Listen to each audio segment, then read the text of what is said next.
హల్లెలూయా. Good morning. తెల్లవారిందండి, మేల్కొన్నారా? దేవుని మాటలు వినడానికి సిద్ధంగా ఉన్నారా? రండి మరి ఈరోజు వాక్య ధ్యానం కొరకు మన హృదయాలను సిద్ధపరుచుకుందాం. చిన్న ప్రార్థన. పరిశుద్ధుడ నీకు వందనములయ్యా, మరొకసారి మాతో మాట్లాడము. ఈ రోజులో నీ కృపలో నాయన మేము బ్రతుకున్నట్లు, మా జీవిత ధర్మలన్నీ నిన్ను స్తుతించినట్లు మాకు నీ మాట నేర్పించమని క్రీస్తు నామములో అడుగుచున్నాము తండ్రి. ఆమేన్. దేవుని స్తోత్రం. ఇవాళ శుక్రవారం అండి. మీ చర్చెస్లో ఉపవాస ప్రార్థనలు ఉన్నాయా? ఉపవాస ప్రార్థనలు మనకి ఎంతో అవసరమైనవి. ఉపవాస ప్రార్థనలు నిర్లక్ష్యం చేయకండి. ఒక చిత్తమైతే ఈరోజు రాత్రి కూడా హైదరాబాదులో జరిగే ప్రత్యేక ఉపవాస ప్రార్థనల నుండి మీ దగ్గర లైవ్ వస్తాను 9 గంటలకి. దయచేసి కల్వరి ప్రతిధ్వని మిస్ అవ్వకుండా ఈరోజు కూడా ఉపవాస ప్రార్థనలో మీరు కూడా ఏకీభవించండి. పరిశుద్ధాత్మని కార్యాలను అనుభవిద్దాం. ఎలా ఉన్నారు? కష్టం మీద కష్టం, నష్టం మీద నష్టం, దెబ్బ మీద దెబ్బ కలిగినప్పుడు ఎందుకు ఇలా జరిగింది, ఎందుకు ఇలా జరుగుతుంది, ఏమైంది నాకు అని పరిశీలించుకోవడానికి బదులు మనలో అనేకులము దేవుణ్ణి దూషిస్తాం, ఇతరులను నిందిస్తాం. ఎవరి మూలానో నాకు ఇది కలిగింది, దేవుడు ఉంటే నాకు ఎందుకు ఇలా జరగాలి అనుకుంటామే కానీ నేనేమైనా కారణమా? నా ఆశీర్వాదాలు పోగొట్టుకోవడానికి నాలో ఏదైనా అవిధేయత ఉందా? నేను ఎక్కడైనా దేవుణ్ణి దుఃఖపరిచానా అని మనల్ని మనం పరిశీలించుకోమేంటండి? ప్రతి వారం నేను చెప్పాను కదా, నెల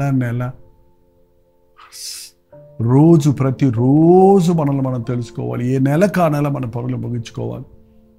అలాగే ప్రతి శుక్రవారం ఉపవాస ప్రార్థన అనేది పరీక్షించుకునే సమయం అండి. మనకి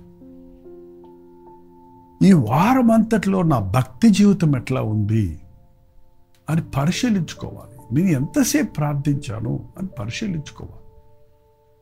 ఎందుకు నాకు ఇన్ని నష్టాలు కలిగాయి ఈ వారంలో, ఎందుకు నేను ఇన్ని విఫలతలు చూశాను అని మనం బాధలు కలిగినప్పుడు దేవుణ్ణో మనుషుల్లో మనల్ని మనము నిందించుకుంటూ కూర్చోవటం వల్ల ప్రయోజనం లేదు. కానీ వాటికి కారణం ఏంటి అని మనం పరిశీలించుకుంటే, ప్రభు సన్నిధిలోనికి వెళ్ళి ప్రార్థిస్తే మనకు విడుదల దొరుకుతుంది.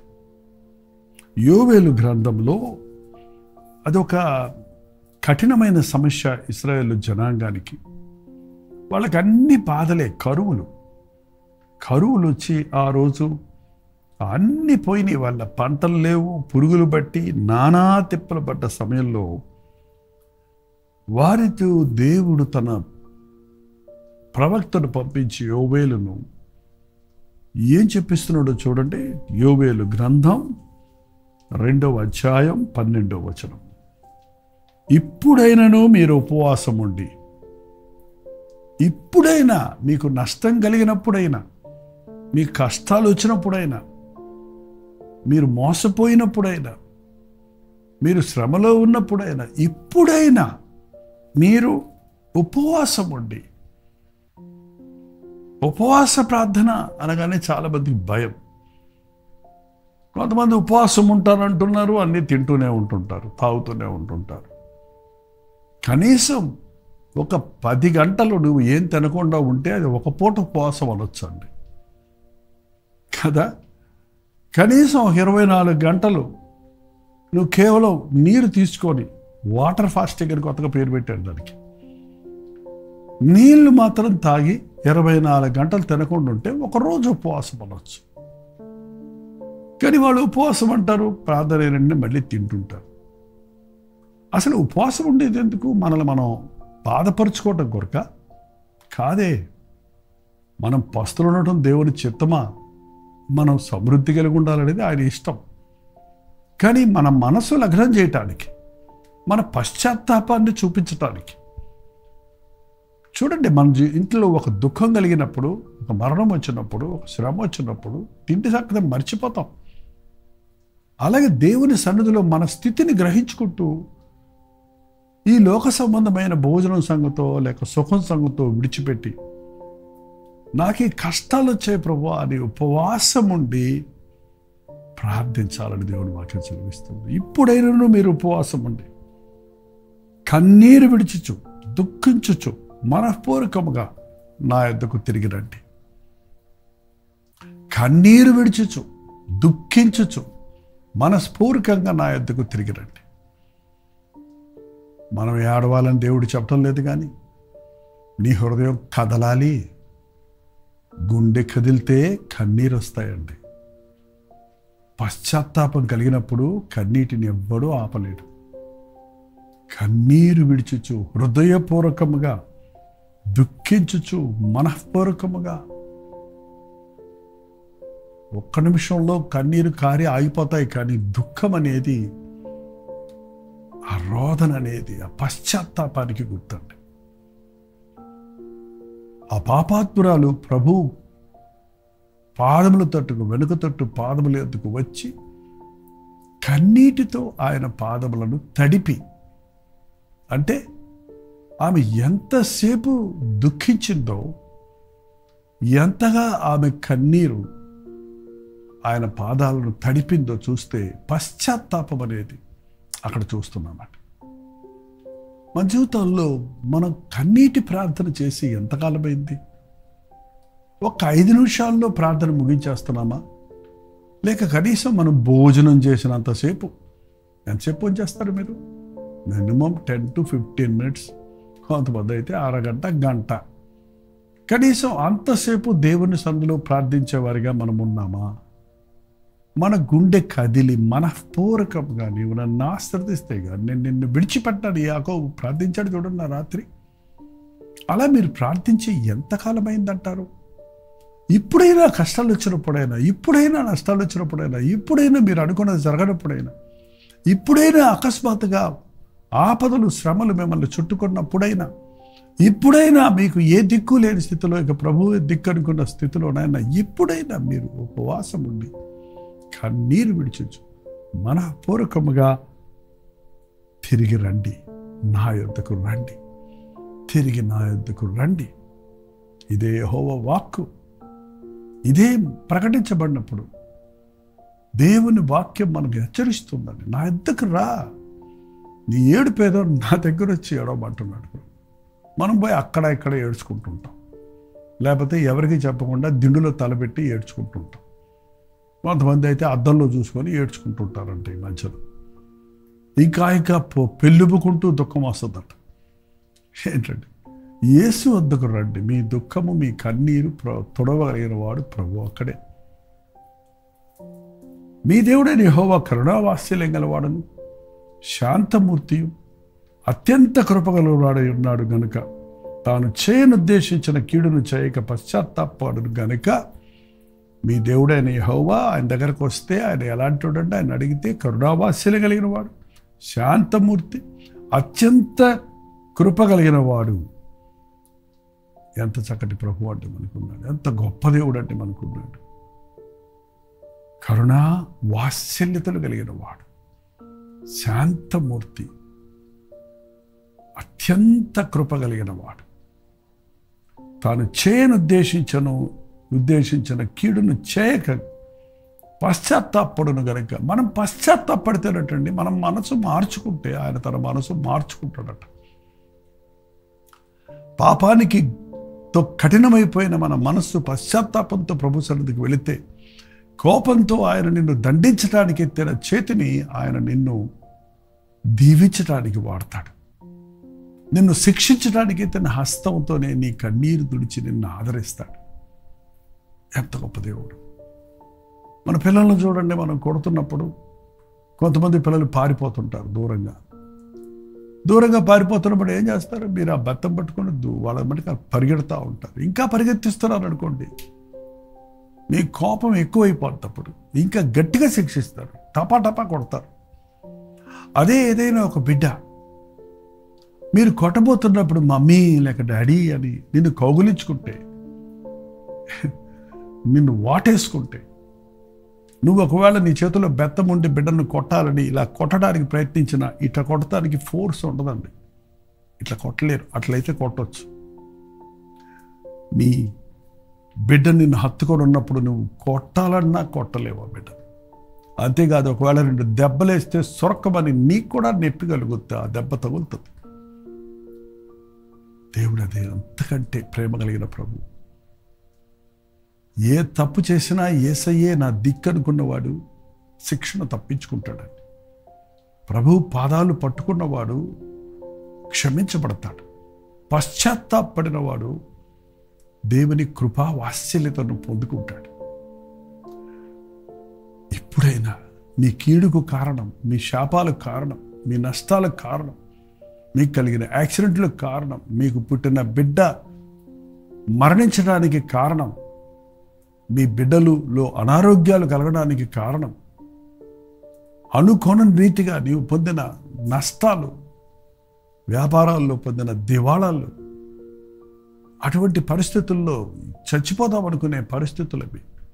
అలాంటి పరిస్థితుల్లో నువ్వు దేవుని వైపు తిరిగితే, నన్ను క్షమించు ప్రభువా, నీకు దూరమై నేను కీడును సమకూర్చుకున్నానని పశ్చాత్తాపడితే, శాంతమూర్తి అయిన మన ప్రభు, అత్యంత కృపగలిగిన వాడైన మన ప్రభు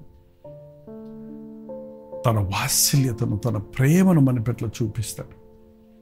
కాబట్టి మీ వస్త్రములు కాక మీ హృదయములను చింపుకొని ఆయన తట్టు తిరుగుడి. ఏదో ఆ బాధను చూపించడానికి పై వస్త్రాలు కాదు కానీ, అంటే పూర్వకాలంలో ఆ దుఃఖం కలిగినప్పుడు వస్త్రాలు చింపుకునేవాళ్ళు. ఇప్పుడు కూడా పీక్కుంటుంటారు కొంతమంది, జుట్టు పీక్కుంటుంటారు కొంతమంది.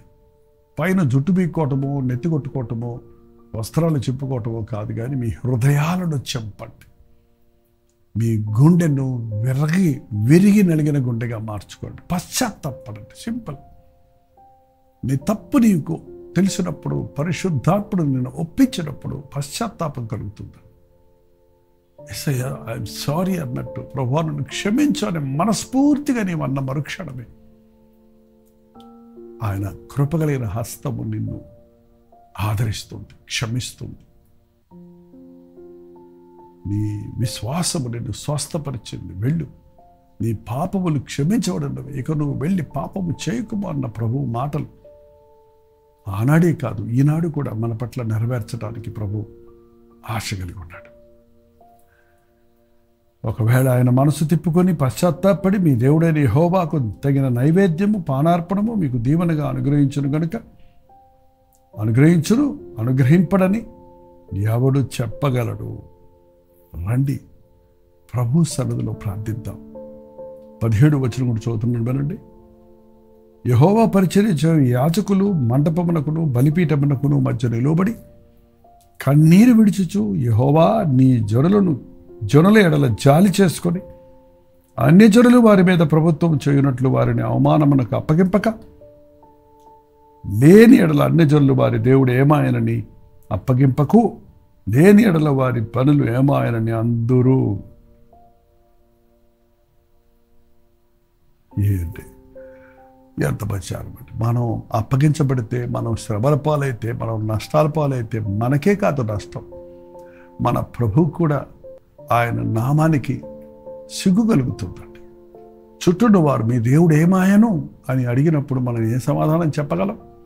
నీవు పశ్చాత్తాపడటం వల్ల నీవు క్షమించబడుతున్నావు, నీ దేవుని నామానికి మహిమ తీసుకుని వస్తున్నావు.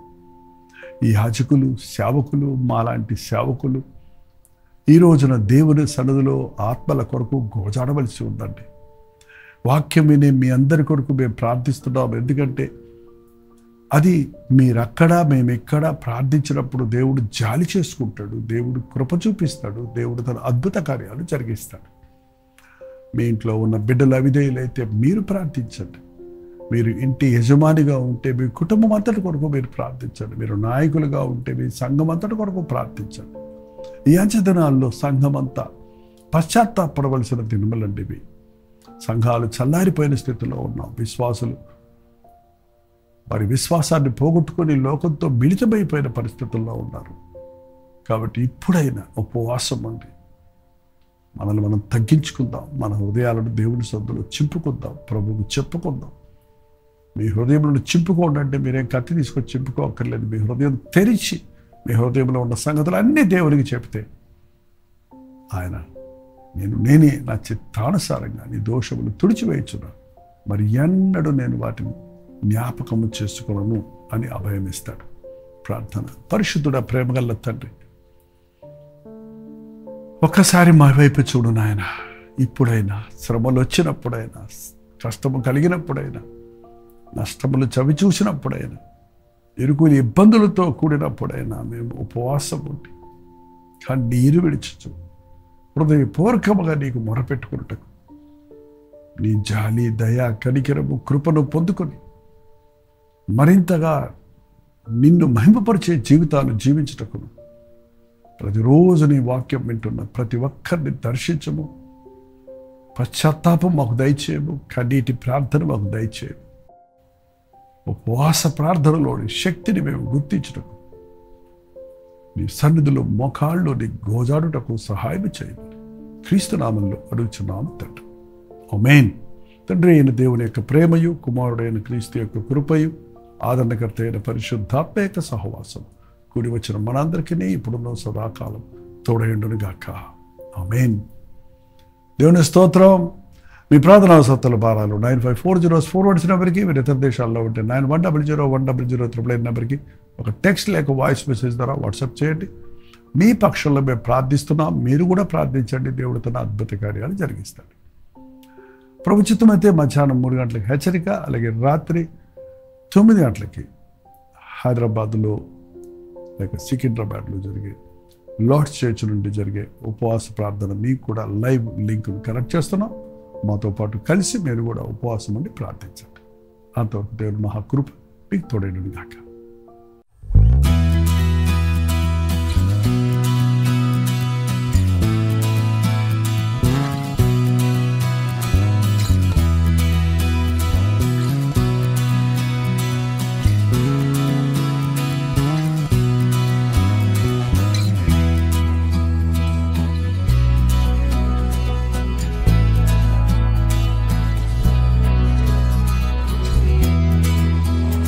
హల్లెలూయా. బెంగళూరు పరిసర ప్రాంతాల్లో ఉన్న వారికి శుభవార్త. ప్రభుత్వం అయితే ఆగస్టు 15వ తారీఖు వన్ డే గెట్ టుగెదర్ను అండ్ యూత్ మీటింగ్ని బెంగళూరులో ఏర్పాటు చేస్తున్నాం. మధ్యాహ్నం 2 గంటల నుంచి 6 గంటల వరకు యవ్వనస్తుల కొరకు ప్రత్యేకమైన యూత్ సెషన్ ఉంటుంది. యవ్వనస్తులందరూ తప్పక రండి, పెద్దవాళ్ళు కూడా రావచ్చు.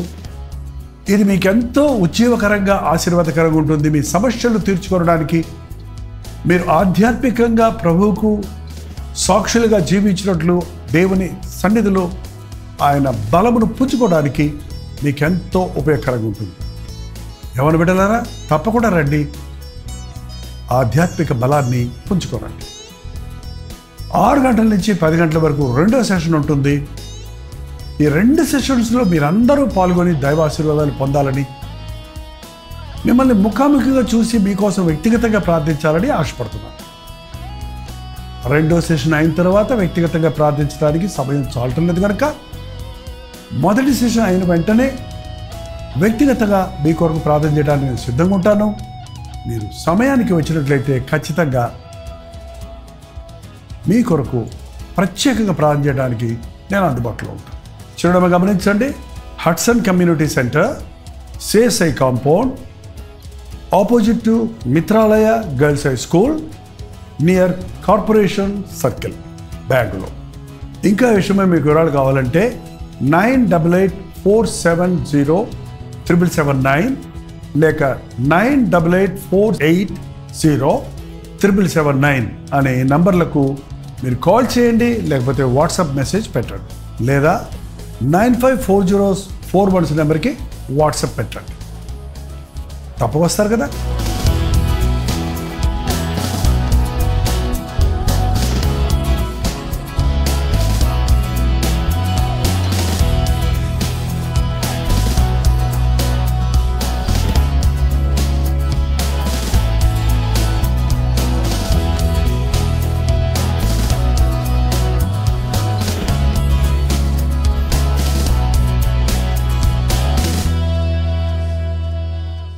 ఉదయకాల